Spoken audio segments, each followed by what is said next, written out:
Donc voilà, je présente Élise qui va faire la présentation aujourd'hui. Donc, Élise Jobin est ergothérapeute et coordonnatrice au service des aides techniques du site Constance Lethbridge du centre-ouest de l'île de Montréal depuis 21 ans.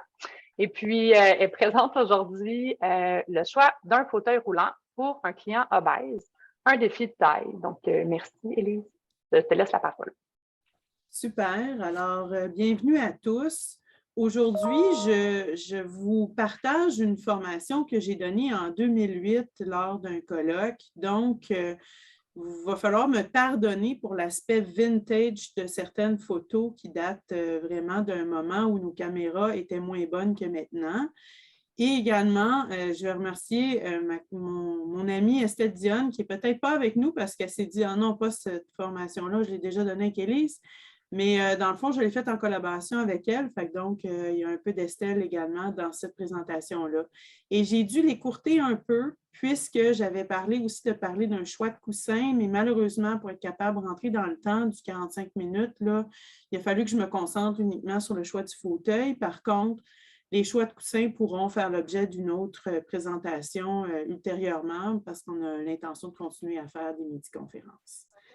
Alors, donc, je vais commencer par voir si ça va mieux, ça va mieux changer mes diapos cette fois-ci. Alors, je pense que oui. Ça marche. C'est bon. Fait que le plan d'aujourd'hui, on va faire un très, très bref survol des informations générales entourant l'obésité. On va expliquer pourquoi c'est un défi, quels sont les buts quand on fait une évaluation de personnes avec cette problématique-là. Très brièvement, quelques lois de la physique des fauteuils, mais vous allez voir, là, on va garder ça simple. Je vais parler des repères anatomiques qui sont vraiment importants. Et je vais vous présenter une histoire de cas avec des photos qui vont vous permettre de voir un peu de avant-après. Nous allons conclure et discuter ensemble durant la période des questions. Alors, pour commencer, au Canada, on quantifie l'obésité ou le poids des gens en fonction de l'indice de masse corporelle, qui est un rapport entre le poids en kilogrammes et la taille de la personne en mètres au carré. Donc, on se rappelle, vous pourrez après ça calculer votre propre IMC, mais entre 19 et 25, on a un poids normal. La préobésité, c'est entre 25 et 30. L'obésité, c'est entre 30 et avant 40. Obésité morbide, plus de 40 et superobésité même, on est rendu là à 55. Et à titre de statistique, quand j'ai fait la mise à jour de mes statistiques, en 2018, Statistique Canada disait que le taux d'obésité des adultes au Québec était de 25 %, ce qui est quand même pas négligeable. Et on voit donc que c'est une des raisons pour lesquelles on en discute également aujourd'hui. Quand on parle d'un choix de fauteuil roulant pour les personnes obèses, c'est sûr que ce que je vais discuter avec vous aujourd'hui, ça touche beaucoup plus l'obésité morbide, parce que, bon, l'obésité, même moi, là, je ne suis pas loin de l'obésité, puis pourtant, je ne me considère pas si grosse que ça. Fait que je pense qu'il y a beaucoup de nos clientèles pré-obèses et obèses qui sont encore facilement mesurables avec les mêmes notions qu'on utilise pour toute clientèle. C'est lorsqu'on tombe dans l'obésité morbide où les formes sont vraiment déformées, que c'est bon d'avoir des notions plus poussées là, au niveau notamment des prises de mesure puis des choix.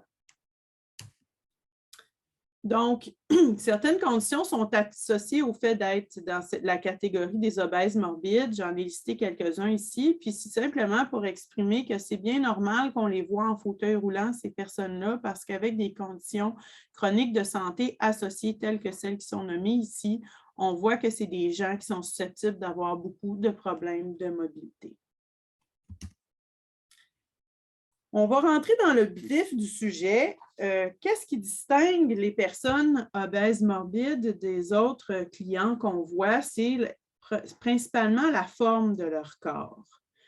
On voit deux tendances au niveau de la forme. La tendance de la forme qu'on dit pomme et la tendance de la forme poire. C'est typiquement seulement pour exprimer par une image la forme que le corps va prendre quand on y ajoute beaucoup de matière adipeuse. Alors donc, la forme pomme, c'est une forme qu'on voit plus souvent chez les hommes, qui se caractérise par une masse adipeuse autour du tronc, donc principalement dans l'abdomen. On va en parler moins aujourd'hui parce que les défis de positionner en fauteuil roulant manuel un client qui présente une forme pomme sont présents, mais sont moindres que la forme poire.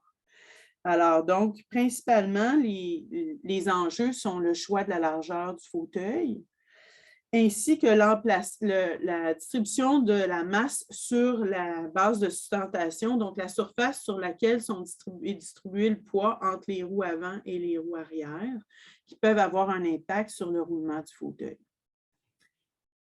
En contrepartie, la forme poire, c'est lorsque la matière adipeuse s'est distribuée autour du bassin, donc au niveau des cuisses, au niveau des fesses, au niveau de l'abdomen. On voit ça plus caractéristique chez les femmes. L'enjeu de ça, c'est que là, à ce moment-là, non seulement le fauteuil doit être plus large pour être capable d'accommoder la largeur de la personne, mais même au niveau du dos, les matières adipeuses qui se situent dans la région des fesses vont provoquer une projection du poids vers l'avant du fauteuil encore plus et un mauvais positionnement au niveau du dos puisque le dos ne va être pas accoté correctement tout le long du rachis sur le dossier.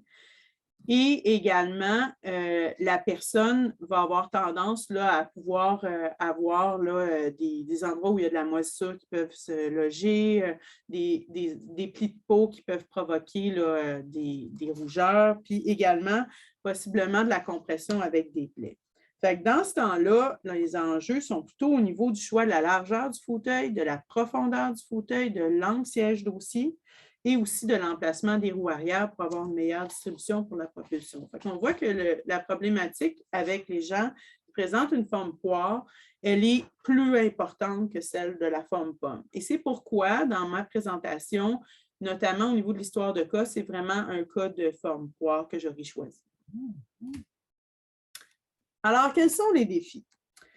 Eh bien, sans surprise, la propulsion fonctionnelle, en particulier la propulsion aux membres supérieurs, va devenir un enjeu pour les personnes pour lesquelles on doit choisir un fauteuil roulant plus large.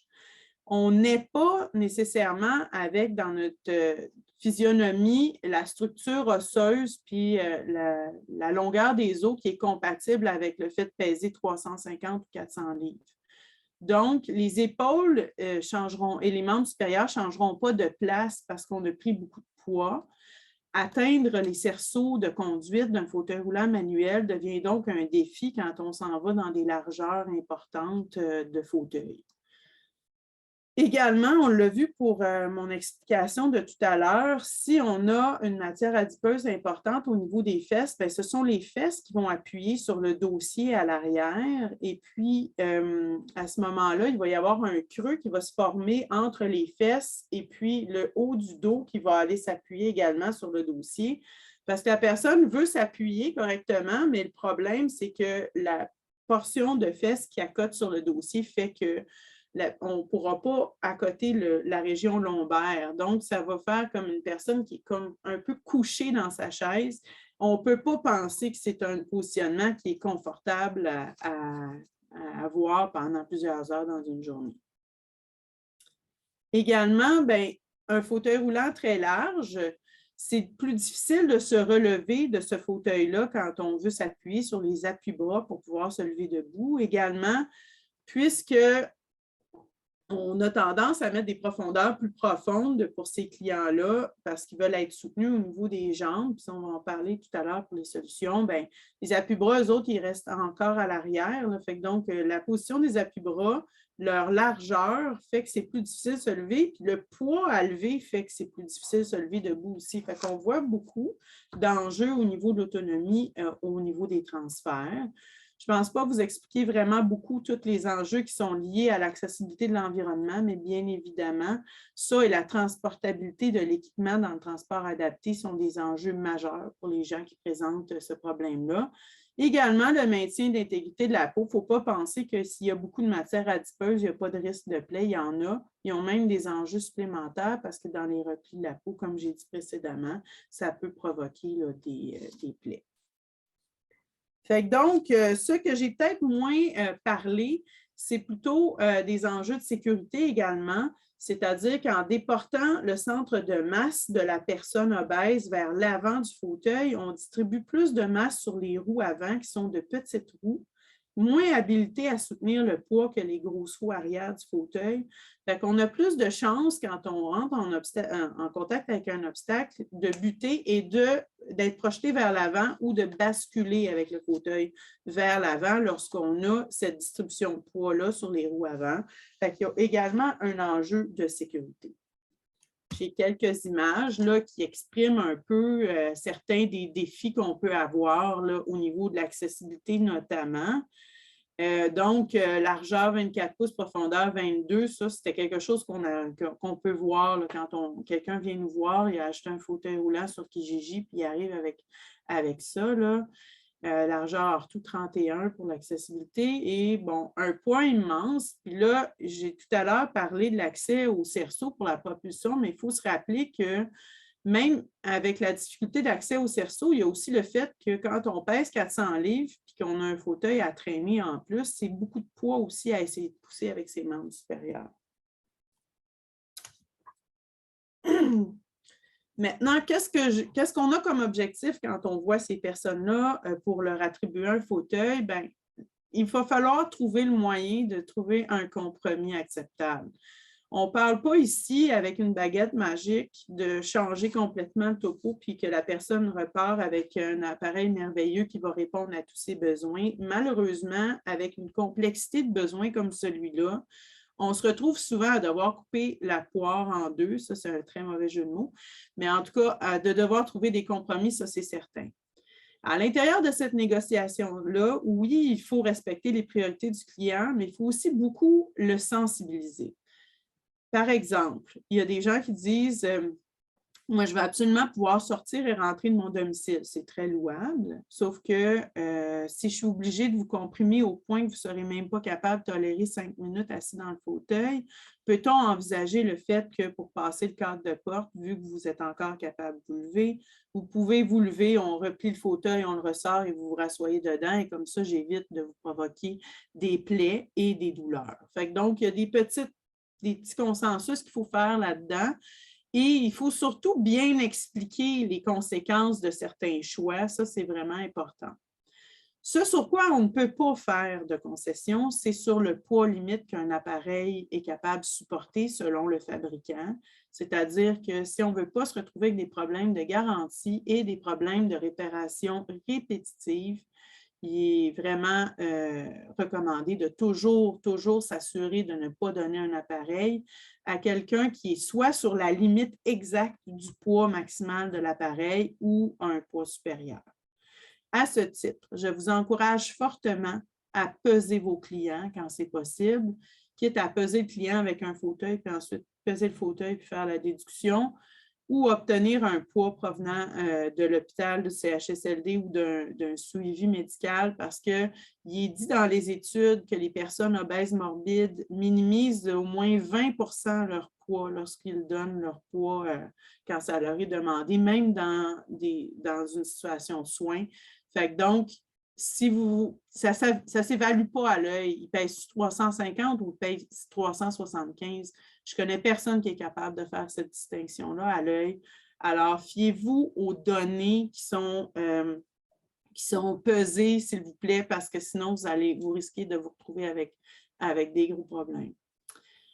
Ensuite, il faut faire un choix durable, idéalement ajustable. On sait que ce n'est pas si facile que ça, étant donné qu'on n'a pas en GM4 dans le décret actuellement des fauteuils roulants manuels en liste. Fait que donc, on est parfois un peu dans la zone grise d'essayer de se chercher des options qu'on connaît moins également, puis qui offrent peut-être moins d'ajustements.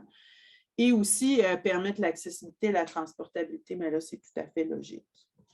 Je vous mets aussi en garde sur une autre problématique qu'on voit occasionnellement, qui consiste à avoir une personne qui a un poids en yo-yo. Quelqu'un qui vient vous voir, puis il vient de sortir d'une hospitalisation il y a un mois, puis il a perdu 79 livres, bien, ça vaut la peine de dire, écoutez, on va attendre un petit 2-3 mois ensemble.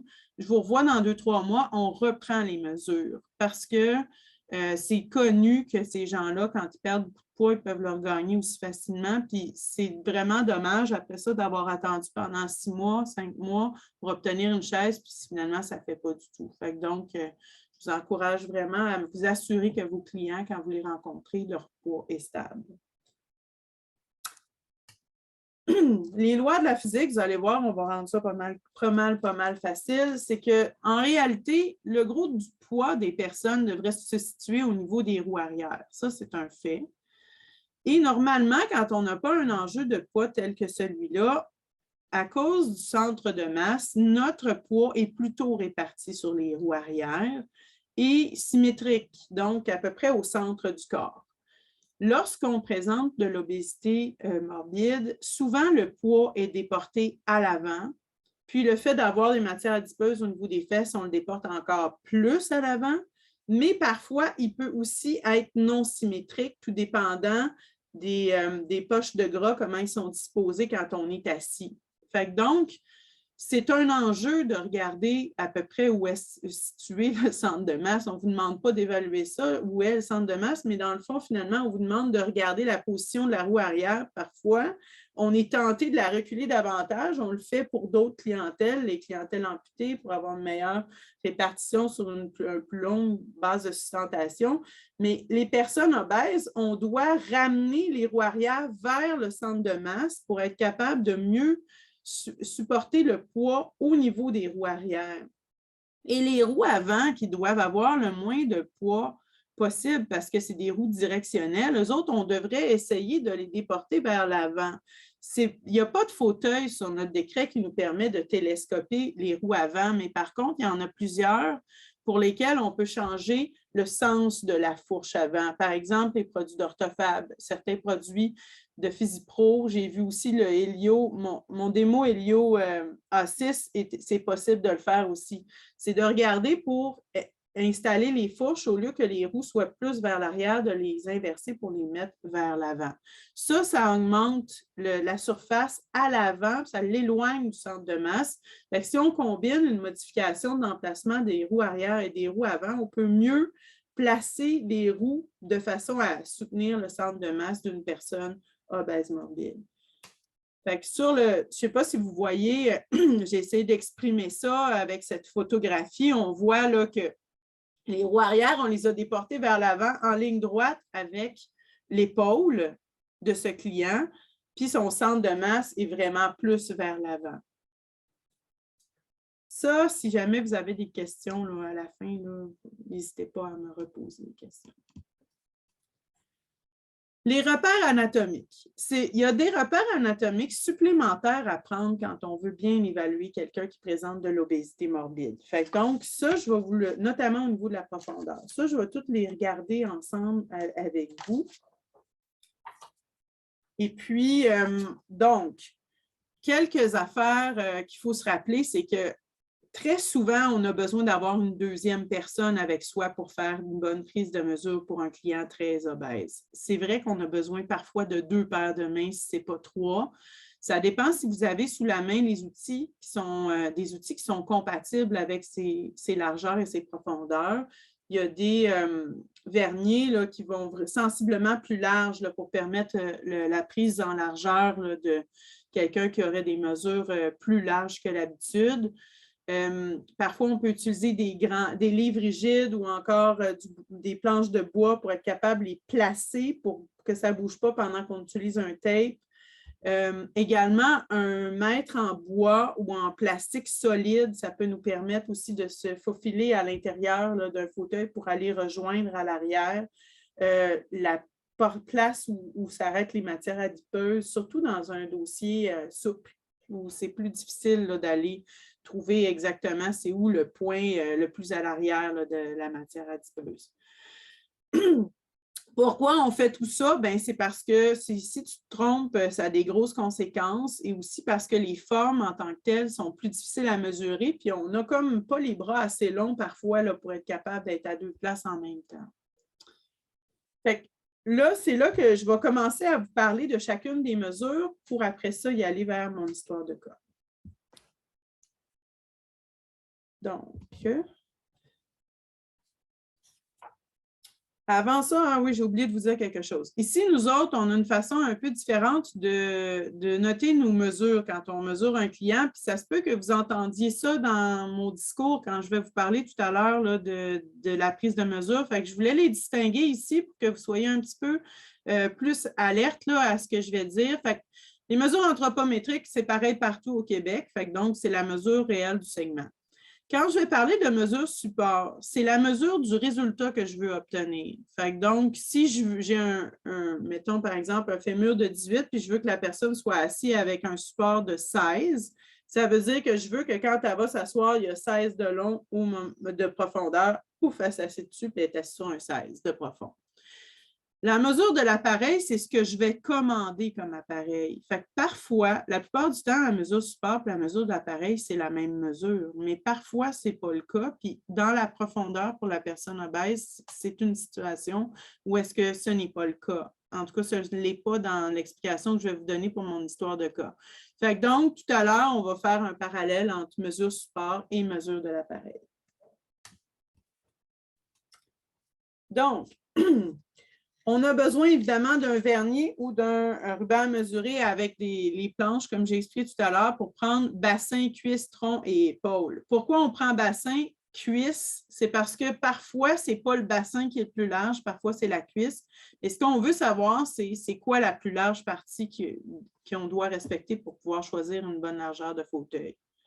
Maintenant, quand on prend la mesure, avant de la prendre, c'est important d'aller tâter ça a l'air de quoi, là, cette largeur-là, parce qu'on a des clients qui ont des chairs molles qui sont compressibles, c'est-à-dire qu'on pourrait juste pousser avec les mains un peu, puis hop, ça se ramène. Quand vous avez des chairs molles, s'il n'y a pas d'enjeu d'intégrité de la peau présent chez ce client-là, on peut se permettre de comprimer.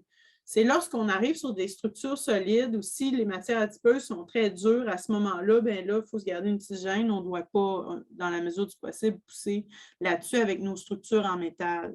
Mais si on ne va pas tâter pour voir qu'est-ce qui est souple, qu'est-ce qui est rigide, on risque de prendre une mesure beaucoup trop large quand finalement on aurait pu comprimer un peu. Au niveau du tronc, c'est surtout pour la personne qui présente une forme pomme. Les appuis-bras, on ne veut pas que ça rentre dans les côtes ou plutôt dans l'abdomen. Donc, il faut vraiment aller mesurer cet endroit-là puis en tenir compte si c'est cette mesure-là qui est plus large que la mesure à la cuisse ou au bassin. Les épaules, c'est pour voir est-ce que c'est réaliste de faire une propulsion parce que là, si j'ai 18 aux épaules puis je prends un 32, c'est clair qu'on ne sera pas capable de pousser cette chaise-là. Donc, c'est une information très importante à prendre, ne serait-ce que pour être capable de voir si c'est réellement envisageable de permettre la propulsion au membre supérieur pour ce client-là. Puis bien évidemment, c'est à ce moment-là qu'on choisit et qu'on fait les compromis. Donc, sur cette image que nous utilisons, on a montré les traits de où on prend habituellement nos mesures. Puis, qu'est-ce que je voulais vous dire à propos de ça? Bon, on voit sur l'image de droite qu'il y a une abduction chez cette personne-là. C'est très commun chez les personnes obèses morbides de présenter une rotation externe des deux hanches et une abduction parce que l'abdomen en tant que tel n'est pas facilement compressible. Pour des raisons de confort, la personne aura tendance à adopter une attitude posturale de cette manière-là. Si c'est réductible et tolérable de ramener les jambes, on peut le faire, mais c'est vraiment une question qu'il faut poser quand on prend les mesures parce que la plupart du temps, là, ça va être endurable pendant 5 minutes, mais pas pour 10 heures. Donc, si on est pour avoir cette posture-là, au final, on est mieux d'en tenir compte au niveau là, de nos mesures.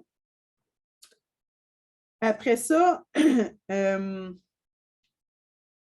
ça, l'accès à l'environnement, c'est sûr que les mesures anthropométriques sont importantes, mais il faut aussi prendre des mesures d'environnement également pour savoir où est-ce qu'on va passer avec le fauteuil après. Donc, c'est facile à domicile de le faire quand on est là.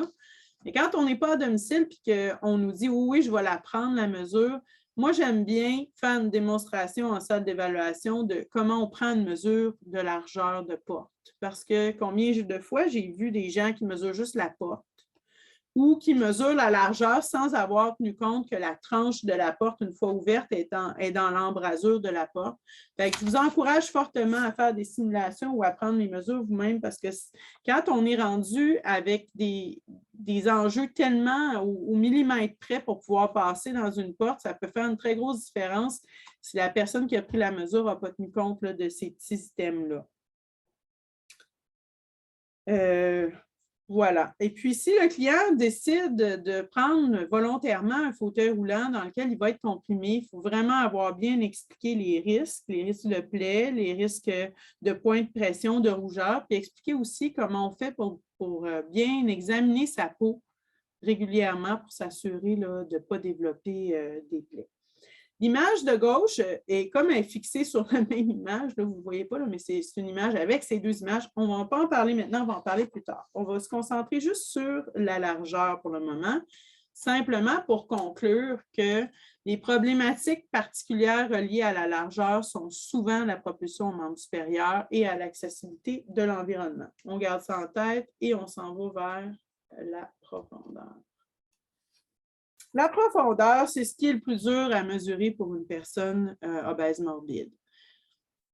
Dans le fond, finalement, il faut mesurer deux profondeurs lorsqu'on a la forme poire. La profondeur normale qu'on aurait mesurée pour tous les clients, qui elle-même n'est pas si facile que ça à prendre, c'est celle du creux poplité jusqu'à l'endroit où le creux du lombaire arrête, qui serait normalement la position où les fesses seraient si on n'avait pas le problème de matière adipeuse au niveau des fesses. Pour se placer comme il faut pour prendre cette mesure-là, il faut dire à la personne, asseyez-vous, redressez-vous comme vous êtes confortable. On met la main dans le creux du dos et on descend jusqu'à l'assise. C'est de cet endroit-là jusqu'au creux poplité qui est la profondeur dite normale, si on veut. Après ça, on doit se faufiler soit avec le 1 mètre rigide ou avec le tape à mesurer jusqu'à l'endroit le plus postérieur des fesses et reprendre cette mesure-là jusqu'au creux poplité et elle sera supérieure, souvent de 2-3 pouces de plus. Évidemment, on peut essayer de mesurer entre le creux du dos et la fin de la fesse. Ça peut aussi nous donner la différence de profondeur. Les deux se font. Moi, je trouve ça un peu moins facile, mais ça se fait. Les deux se font. Et en faisant cette mesure-là, la première mesure de profondeur, c'est à ce moment-là qu'on regarde c'est quoi l'angle qu'on donnerait au niveau de notre fauteuil avec un goniomètre. Et vous serez probablement pas surpris si je vous dis que ces personnes-là sont habituellement beaucoup plus confortables quand on les place une fois bien positionnées à 90 ou à 95 degrés d'angle, plutôt qu'à 115 degrés, comme on aurait tendance à les mettre avec la forme du dos qu'ils ont quand ils se projettent en arrière à cause de la position des fesses.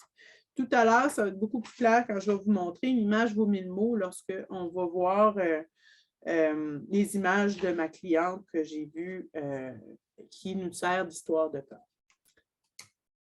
Donc, les problématiques qui sont reliées à la profondeur de l'assise sont la position fonctionnelle et le confort, étant donné que la personne se retrouve un peu couchée dans sa chaise et des difficultés au transfert dont on a parlé précédemment. Il faut garder en tête aussi que la hauteur du fauteuil peut avoir un effet, mais c'est à peu près les mêmes problèmes qu'on retrouverait chez chacun de nos clients. Si on propulse au membre inférieur, il faut se mettre plus bas. L'accès à l'environnement, un coup rendu plus bas, on est plus bas pour toutes les choses qu'on voudrait accéder, les tables, les surfaces. Puis les transferts, c'est plus difficile quand on est plus bas. Toutefois, c'est encore plus difficile quand tu pèses 400 livres parce que pour te lever, c'est encore plus dur si tu as un poids plus important à soulever. Donc, on les garde en tête, mais ce sont des considérations qu'on a pour l'ensemble de nos clients qui ont besoin d'une hauteur sur siège plus basse. On arrive à l'histoire de cas. Donc, c'est une histoire de cas en deux temps d'une cliente que j'ai vue une première fois en 2005 pour lui attribuer un premier fauteuil. Elle habite dans un CHSLD privé, donc vous allez le voir, là, on n'a pas d'enjeu de propulsion pour le fait de devoir choisir un fauteuil roulant manuel. Donc, pour la première fois qu'on l'a vue, c'était clair, elle propulsait. La deuxième fois, elle ne propulsait pas. On a décidé de la laisser quand même dans un fauteuil roulant manuel, mais ce n'était pas un enjeu parce qu'on était dans un milieu d'hébergement privé.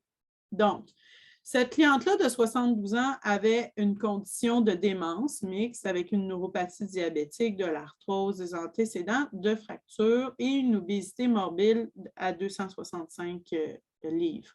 C'est une dame qui était relativement petite, ce qui fait que 265 s'est avéré là, coté là, dans l'obésité morbide, parce que ça, j'en ai pas parlé plus tôt, mais c'est sûr que le poids, c'est un facteur, mais le poids réparti sur la grandeur de la personne, ça peut faire une différence. Des fois, on se retrouve avec une obésité morbide à 225 livres ou un client qui n'est pas obèse morbide à 265 livres.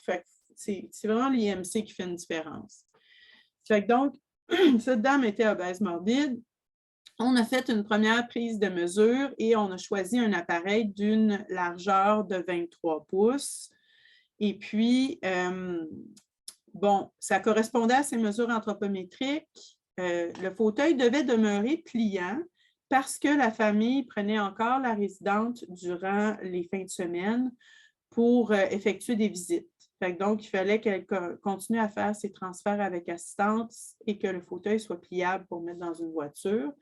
Et à ce moment-là, elle était autonome à propulsion au membre supérieur. Je dirais, là, dans sa chambre, c'était autonome, mais même dans le corridor, c'était quelqu'un qui était généralement poussé parce que déjà à ce poids-là, c'était très difficile pour elle de se mobiliser. Donc, première attribution en 2005. 2 ans plus tard, on nous présente la cliente de nouveau avec le fauteuil en disant, bon, il y a compression au niveau des hanches et des cuisses, au niveau des mollets aussi. Elle a pris 26 kilos, donc elle est rendue à 322 livres. Elle glisse dans le fauteuil et à l'alimentation, ça pose un réel problème. Elle est vraiment inconfortable. Donc, on voulait continuer avec un fauteuil roulant manuel et puis... bon, dans les nouvelles informations qu'on nous soumet, il y avait que les transferts sont maintenant effectués au lève-personne. La cliente ne va plus dans sa famille avec une voiture, elle utilise uniquement le transport adapté et puis elle n'est plus autonome à la propulsion. Ce n'est pas qu'elle ne voulait plus propulser, mais beaucoup plus que c'était vraiment rendu beaucoup trop lourd pour elle. Là. Puis à force de ne pas avoir de rétroaction qui était capable d'avancer sa chaise, elle avait tout simplement délaissé là, cette activité de propulsion.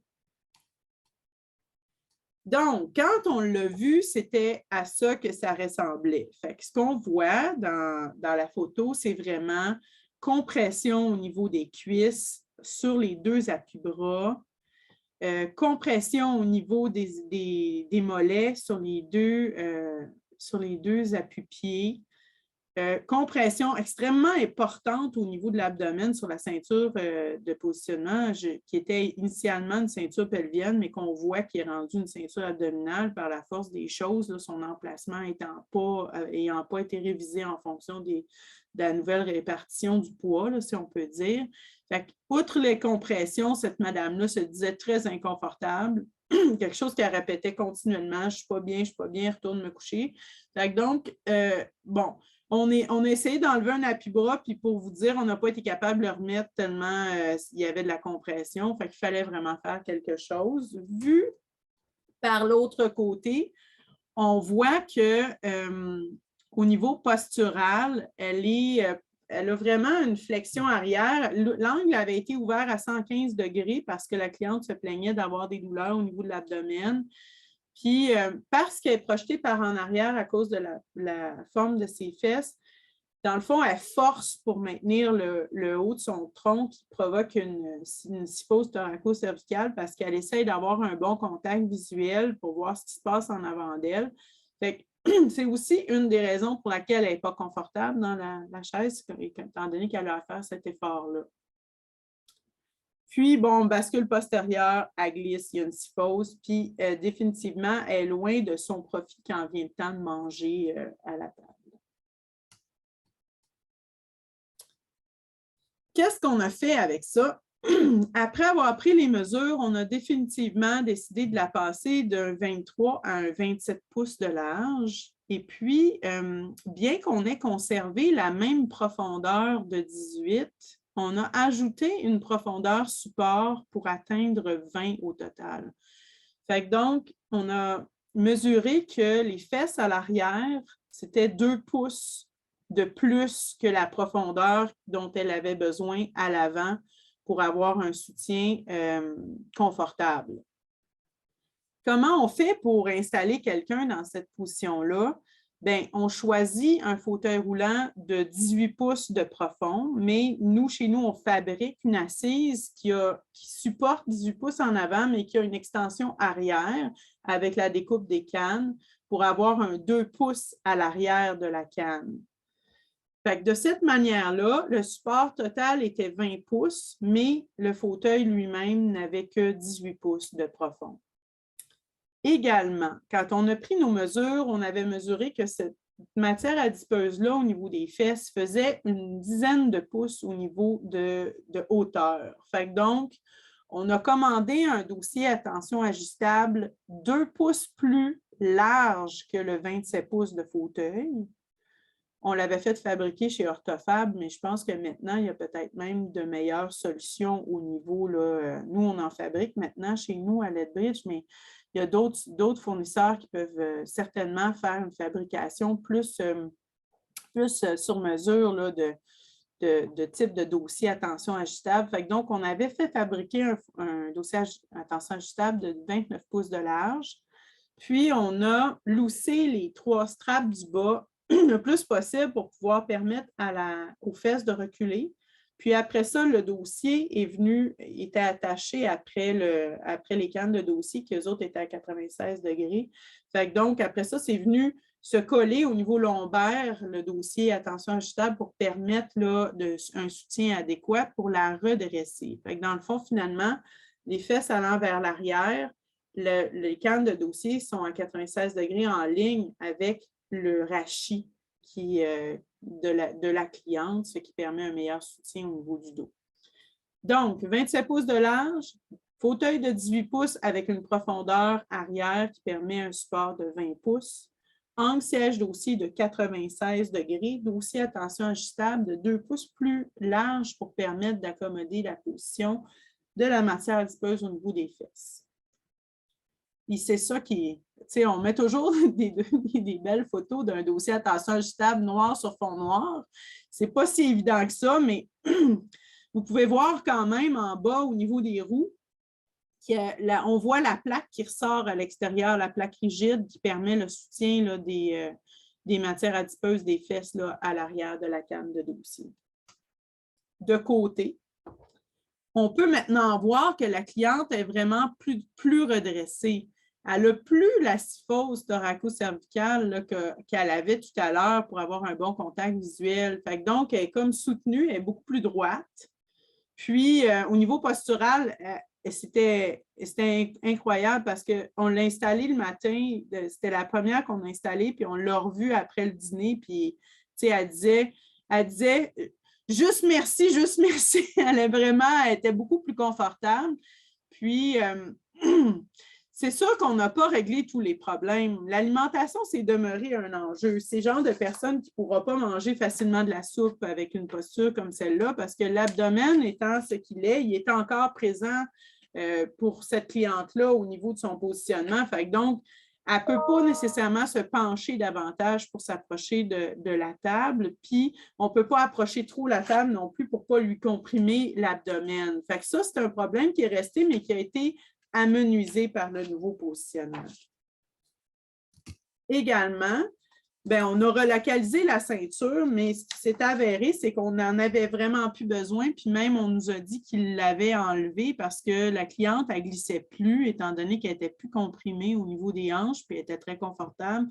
Donc, la ceinture même n'était plus obligatoire ni nécessaire.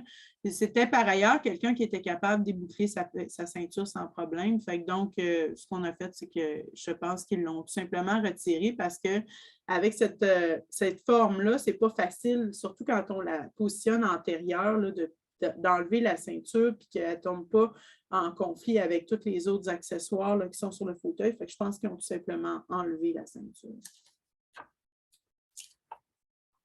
finalement, pour les membres inférieurs, on voit que la cliente a encore une rotation externe et une abduction. Ça, c'était non réductible dans le cas de cette cliente-là. Fait que ce qu'on a fait, c'est qu'on a mis des butées adductrices qu'on a fixées aux appuis-pieds. On était chanceux, l'adduction était à peu près en ligne droite avec la largeur la plus large au niveau des cuisses. Fait que donc, ça s'installait bien sur les appuis-pieds en continuité avec les butées pelviennes. On a fait une monopalette pour permettre à la cliente de placer ses pieds dans l'angle puis à l'emplacement qu'elle préférait et on a relocalisé les talonnières également pour un meilleur soutien au niveau du talon. Alors, en conclusion, bien que cette histoire de cas ne soit pas une recette qui est utilisable pour chaque client, elle fait quand même bien ressortir les principes de base qu'on devrait regarder tant au niveau des mesures anthropométriques qu'au niveau des choix, entre autres de profondeur de fauteuil pour une personne qui présente une obésité morbide. C'est sûr que ce n'est pas une recette qu'on peut appliquer pour chacun de nos clients, mais ça faisait ressortir les points importants qu'on pourrait regarder si jamais vous vous retrouvez avec une problématique similaire. Je vous encourage fortement, puis ça je l'ai dit tout à l'heure, mais je le redis encore, à poser beaucoup de questions concernant les changements de poids.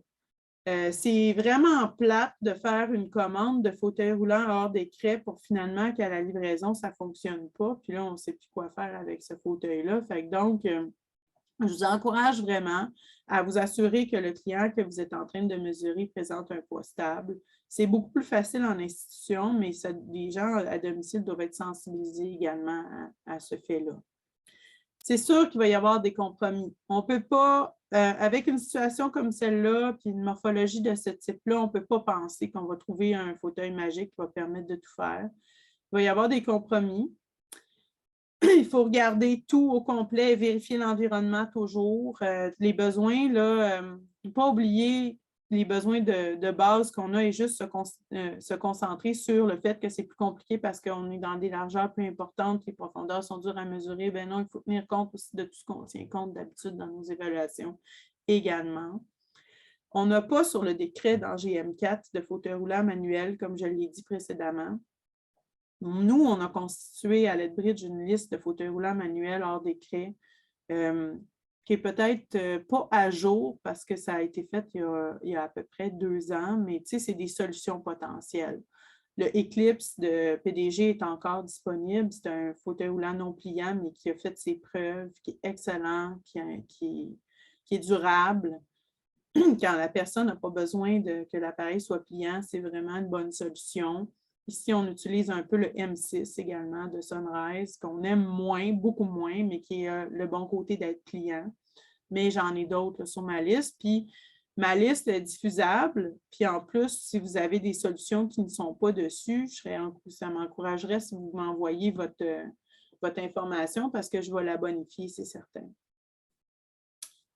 Et quand c'est possible, je vous recommande fortement de faire des essais avec vos clients, surtout quand vous êtes à domicile, puis essayez d'avoir vraiment la largeur réelle de l'appareil que vous allez recommander parce qu'il n'y a rien de pire de « oui, ça va être la même chose », puis finalement, quand on livre, c'est juste un demi-pouce plus large, mais là, on ne passe plus par les portes, puis ça pose bien des problèmes. Fait que donc, ça vaut la peine, là, quand on est capable de faire un essai à domicile là, quand on a un client qui vit à domicile. Alors, voilà, c'était ça ma présentation. Fait qu'Andréane, je ne sais pas si tu veux reprendre la parole pour gérer les questions. Bien sûr. Donc, merci beaucoup, Élise, pour la belle présentation. Donc, comme on disait tantôt, on vous encourage à poser votre question, levez votre main si c'est possible, juste pour faciliter la discussion. Pour commencer, je vais quand même prendre la question qui est dans le chat, puisqu'il y en a une qui vient d'apparaître, mais c'est ça, je répète, gênez-vous pas pour poser votre question. En fait, je vais de ce pas arrêter l'enregistrement, comme j'avais dit aussi, pour ceux qui seraient plus à l'aise. Donc,